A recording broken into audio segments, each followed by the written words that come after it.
flexor.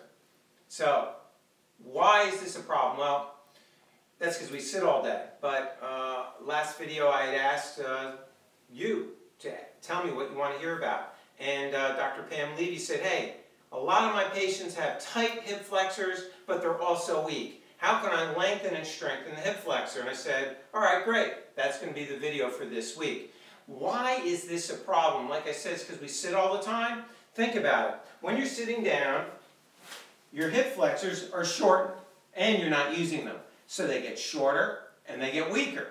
Then, if you go to a sport like cycling or running, where you're doing a lot of this, they get tight, because you're using them, but they may not be lengthened. So then you go sit down, and they shorten even more. And it runs into this vicious cycle of shortening with lengthening, with weakness, and then it creates problems, all right? The importance of creating lengthening in there is that so when you stand up, you can get tall and you're not bent over. When you run, you can open your stride this way. If your hip flexors are tight, if they're only doing this, you can't extend your stride.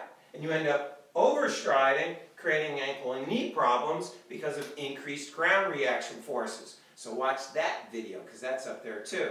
So we know it's a problem. So that means we need to lengthen and strengthen. So let's show you how we're going to do that. First of all, Mike, say hi to everybody. How's it going? Mike's going to be on track to show us what we're doing. So we're going to lengthen and strengthen. We're going to use the CLX band. We're going to attach the CLX band to his ankle. TheraBand continuous loop band. The other band end goes low. Okay? You need to have it at the ankle of the level of the ankle, maybe slightly above. You do not want the band anchored up here. That changes the whole leverage and angle, and we're not going to get the correct activation of the hip flexor, all right? We're going to get more rectus femoris. So we want it way down here. So let's lock that in. Good. So the exercise starts with no tension, but all the slack taken out of the band. Mike, move a little bit towards me. I'm sorry, to this side. We want the band in alignment. If the band's torquing on an angle, it's going to create an unusual angle. Perfect. A big split stance. Great. Now, from this is your starting position, you're going to come up, contract the hip flexor. Bring it up. 90 degrees, 90 degrees. Okay? Flex the foot. Hold 1, 2. Slowly go back into full extension. And then down. So you're getting that stretching under tension. That's how you lengthen and strengthen at the same time. Eccentric load. Okay? All right? Flex the foot up. Hold 90 degrees. Flex the foot 90 degrees. Slowly come back in extension.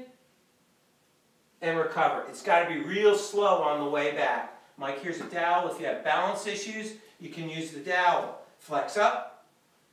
Hold 1, 2. Slowly come back into extension and down. So it's that controlling it on the way back. Engage the glutes, that's good. And you're eccentrically loading the hip flexors.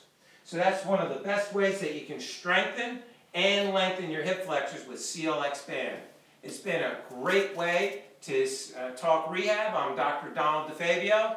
Thanks for tuning in. Remember, send me those comments, send me those notes so I can answer your rehab questions. Have a good day.